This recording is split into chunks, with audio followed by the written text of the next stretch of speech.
waaw ñu doxal rek yéen kaay groupe des médias la ñu koy dooree li ñu doon waxtaanee sànq laata may ñëw ci wàllum remboursement ak nag corona dealer wala covid dealer wala covid business wala corona business lu ko waay neex woowee maa ngi ciy ñëwaat léegi parce que yéen moom yi loolu kaawu Sénégal la. mais mise sur les 67 millions des comptes de Sen TV Macky Sall déroule son plan de liquidation ndax nag nee nañu lu mu ci manti doon ak nag kaa bi lu mu manti sori nañ waxante dëgg rek nag bu fekkee waxante dëgg jot na moo di. tey jii bu ñu bëgg Macky Sall tey bu bëggoon lii dàkk tey mu dàkk tey bu bëggoon mu dàkk tey dina dàkk tey ndax nag ba léegi nii delluwul ginnaaw 67 millions yi nga xam ne moo desoon si gafak des médias mu ko doon korkoral lu mu ci teg pour ay salaire jël nañu ko daal di kon wommi nañu compte des médias yéene kaay bi daal dina siy dikk dinaa ñëwaat également si précision yi daaj bi nga xam ne bu di Léonce Zallé loolu ci information bi la maay damay ñëw topp des médias bi ba pare ci li nga xam ne moom moo ñu yitteel des médias nag ak jafe-jafe yi nga xam ne mu ngi koy dund mu am tur bu bees bi ci dugg parce que dañ doon wax ne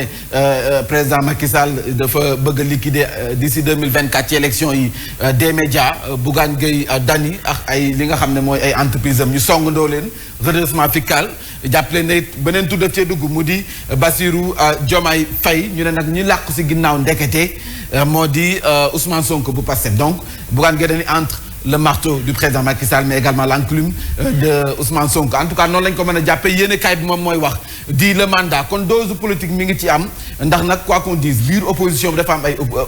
opposition si biir opposition bi ñoom opposition bi daanaka mën nañ jàpp ne Bougane Gueye daf cee xaw a kenn bu ñu waxantee dëgg rek daf cee xaw a kenn te ci biir opposition bi ñoom ci boppam dañuy defante mu neex mu naqadi loolu moo am ñun dañu yor suñuy bët di xool yor suñuy nopp di déglu donc xam nañ ne ñoom ci biir opposition bi opposition daf cee am en tout cas ñu ne buñ sukkandikoo ci article bi nga xam ne moom la le mandat def ñu ne bu fekkee Bassirou Diomaye Faye moo def jëmale ko ci Bougane Gueye Dany daraay politique amu si comme ni nga doon sànq ne précision bi agent la rek buy def liggéeyam ok parce que agent la effectivement buy def liggéeyam jël ay mbir teg ko ci kaw Bougane Gueye Dany mais état bëggoon mu dakk parce que l'agent mais il dirige le comité également. di diriger comité bi également donc moom da lay wóor ne bu fekkee mooy diriger comité bi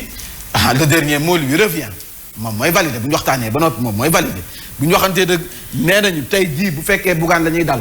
yónnee ndoo ko yëpp redressement fiscal si benn waxtu benn heure benn moment ci entreprise am yëpp loolu parce que Bassirou Diomaye Faye la agent la amul benn problème daraay politique amu si. mais bu fekkoon tey jii ñoom Bassirou Diomaye Faye moo ko def jëmale ko ci waa APR wala benn entreprise bu état ñu ne politique la parce que Pastef la bokk. mais attention est-ce que tu sais que ATD Agrégat tiers détenteur. tey yu ci mel ni LONASE bokk pourtant ci état mu am ci ay part. waaw ci mel ni Sonatel c'est-à-dire wax naa ko fi benn jour. aucune entreprise au Sénégal mën na waat na ni je n'ai absolument aucun passif. ci lu jëm ci administration fiscale yenn saa yi 1000 francs sax mën ngeen ko amel ñu topp la ci 1000 francs léegi dafa am ñoo xam ne da ngay fay moratoire wala nga seet ñu defal amnistie mais xam nga au moins dañuy woowee amnistie di nga ubbi bunt boo xam ne boo tëjee bunt di nga ubbi fenêtre boo xam ne ngeen toog waxtaan ku ñu amnistie mooy ku am lu def ndànk ñu ne léegi baal nañ la ça veut dire que amul kenn ku amelul état mooy amel état ci boppam donc ça il faut que ce soit clair aussi en tout cas yéen kaay bi dikk na ci li nga xam ne rek moom moo jëm ci des médias ak nag compte yu ñu tëj nee na jamono joojee nag liggéeykat yi ñoom ñooy souffrir ñooy nekk ci ay jafe-jafe ndax bala 600 pères de famille lu cëpp ci boppam jotuñu seen i salaire mu di ay jafe-jafe bu ma delluwaatee ci la tribune mu wax actualité bi nga xam ne ni actualité société civile bi la mais demande sociale la askan wi ci boppam nee nañu kopparu coronavirus bi faw mu leer business bi nga xam ne moo ci am faw bu leer corona dealer lañu ko tuddee remboursement ou la prison dafa leer ñoom ñi nga xam ne ñoom lañ ci tudd te ñëpp nee nañu nag daas yi ñoo bindoon itam fu mu nekk ni ñu leen di tëggee ñaari boor ñoom ci boppam nee nañu buñ sukkandikoo ci yéenekaay bi di tribune nee na dañuy rembourser rek wala ñu dem tëj ji kaso loolu nag am na ko nga xam ne andi na ci ay leeral moom DAGE la woon ex DAGE bu ministère de la culture et de la communication Léonce Zallé moom nee na nag tudd nañ ko ci mbir yi mais faw mu andi ay leeral te li mu wax dafa leer ci yéenekaay bi yootu ko nee na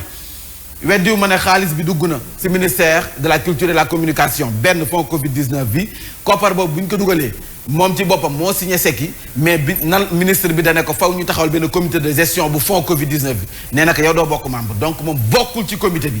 moom du membre bi ñu defalee seen i chèque ba pare bi ñu defaree seen comité ba pare mu jël chèque yi signé ko jox ko ñi nga xam ne ñoom la ñu tànnoon mooy ñi jiite musique ñii art ñii cinéma ku si nekk mu signé la sa chèque jox la ne leen na ngeen andi pièces justificatives yi ba léegi am ñenn ñi andiwuñu donc ñii andiwul topp na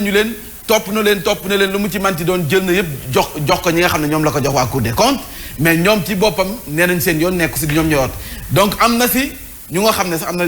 junj nañ seen i tur yenn artistes yi nga xam ne ñoo jiitoon comité bi. encaissé ba pare. ñu ngi fi war a andi ñu ngi ci. ñu ngi fi war a andi. te andiwuñu benn këyit yuy wane ne jox nañu le xaalis bi ñu ngi ci biir. buñ bëggee léegi ma wax. waxa am na koo xam ne L Mbaye. am na koo xam ne B A ñu jot xaalis rek am na koo xam ne ni ñu koy dàkkantelee KP. jot nañu chèque signal nañu leen ñu dem bi ñu leen laajee la ñu wax xaalisu nguur gi la yoonu ministère nekku si. yaa ngi dégg am nañu benn pièce. waaw alaxira lañ koy indi. Mame Mbaye Léon Zale moo andi leeral. 8 heures jot na s'il te plaît. ah kon jot na. neexoon na de. neexoon na de ana kii Oja moom dafa ñëw rek ci li nga xam ne moom mooy année 2022 bi buy jeex raaya yi ñuy joxe ku si nekk ak raaya bi ñu lay jox waaye waa coronavirus ñoom war nañ leen jox raaya dóor marto de l'année ñi nga xam ne ñoom lañ ci tudd lu mu ci manti doon tribune nee na remboursé rek wala kaso élage saisir xam leen ni ba tey ñu ni tamit suñuy salaire donc on est plus de 580 près de 600 employés yoo xamante ni ñu ngi ci ndoddu bi ki nga xam ne moo di Bougane Gueye Dany. et tey la le 19. donc c'était juste un petit rappel. non dina si baax ñu koy fàttali. voilà parce que tey le 19 te ba léegi gars yi jotuñu seen i salaire en tout cas ñu ci bari. pour la première fois je le dis. c'est une première franchement c'est une première. encore une fois ñun fayeeku nañ fi sax avant weer wi di dee. da ngay fayeku sax naan waaye dama teel a fayeku waaye yow nag xaalis day gaaw a jeex. tu vois donc situation boo gisee ñu ciy wax c'est parce que amuñu habitude bi tey puis préparé wuñu ci lu nu mel daf ñu bett donc loolu moo tax à chaque fois ñu koy fàttali ne père de famille ñu ngi nekk ci ay jafe-jafe Birane dafa wax lu am solo ñu ne c'est la personne peut-être de Bougane politique bu nga xam ne moom mooy déranger ci arène politique bi parce que bu ñu l'observateur ñëw na ci parfois ci biir opposition wala politique bi dañuy utiliser am non conventionnel ngir defante lu mu laaj dañ koy defante et puis dinaa ci ñëwaat ci l'observateur parce que mënuñu comprendre moom Bougane Gueye Dany parce que mooy dénominateur commun société yi nga xam ne moom la ñu gis d'accord SA marketing lay def ak pub yaa ngi koy wax sànq mais également Régidac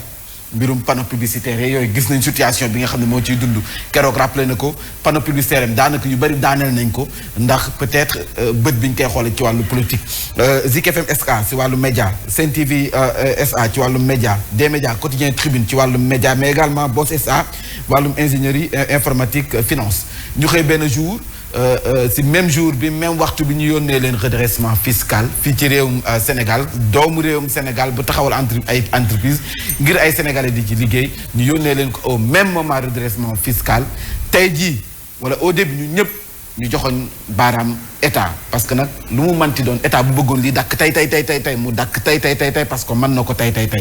parce que explication yi nga xam ne am nañ ko mooy dugal na demande pour ñu arbitrer ba léegi kenn tontu ko donc ki la tontuwul parewul pour régler cette situation ñu ne deete waaye tey ñu andi turu Bassirou Diomaye Faye parce que agent la ci wàllum fisc. bu ñu wax il faut souligner Bassirou Diomaye Faye il est membre du comité de vérification. voilà moom andi na des entreprises. précision boobu moom def na ko comité de vérification des entreprises donc moom day bokk ci choix wu 4 vérificateurs ak contrôleurs. ñeent lañu vérificateur ak contrôleur yi nga xam ne ñoom ñooy dem ne ni Yacine dañuy vérifier moom bokk na ci ñuy choisir ñooñu léegi nag bon moo war a turu Bassirou Diomaye Faye moom andi na précision boobu turam li ko ci dugal c'est parce que dafa bokk ci ñi nga xam ne peut-être ñooy vérifier wala valider ñi ñu war a dem xooli ji entreprise ñu war a dem defar redressement wala ñu war a saytu seen gestion wala xaalis bi nga xam ne moom la ñu yoreel nguur moom d'accord na ne si la bokk donc bokk na si ñi nga xam ne ñoo tànnandoo c'est ça structure yu des médias yu Bougane Gueye Dany yépp donc moom d'accord na ne bokk na si ñi tànn structure yi nga xam ne Bougane Gueye Dany moo ko taxawal. bokk nañu si tànn mais après il fait son travail. il fait son travail mënuñu ko dindi mais ñu tànnandoo benn nit nga tànn entreprise yu mu taxawal yépp même moment nga yónnee leen redressement fiscal ci même moment ci waxtu bi nga bëgg si saas si nag te mayoo ko benn buntu bu nga xam ne mën na toog ak yow waxtaan mayoo ko benn buntu bu nga xam ne arbitrage dina am yow def nga li ngay def tëj nga say buntu taxaw bàyyi ko moom ci biti ñu ne déetawaay la mu desoon as néew nga daal di koy dindi yéenekaay bi dina ci dikkaat yéenekaay groupe des médias Mohamed Bathily benn xale la laata muy jàng nee na faw mu seetaan Birahim Diadji Touré madame Bathily Rokhaya Ba maa ngi ziar bu baax voilà daf ma ko envoyé di leen wax ñu ñaanal ñu rek voilà xale bu ndaw la mais balaa muy jàng neen il faut mu déglu bi il faut mu xool Birahim Touré ba pare déglu ko nag mooy le diplomate maison te comme da ngay jàng xale nga def naa CM1 lay def xaw ma genre yooyu donc waaw mu ngi lay nuyu bu baax Birahim Touré moom bay 6 minutes nga ay te 6 minutes la am waaw ñu doxal rek yéen kaay groupe des médias la ñu koy dooree li ñu doon waxtaanee sànq laata may ñëw ci wàllum remboursement ak nag corona dealer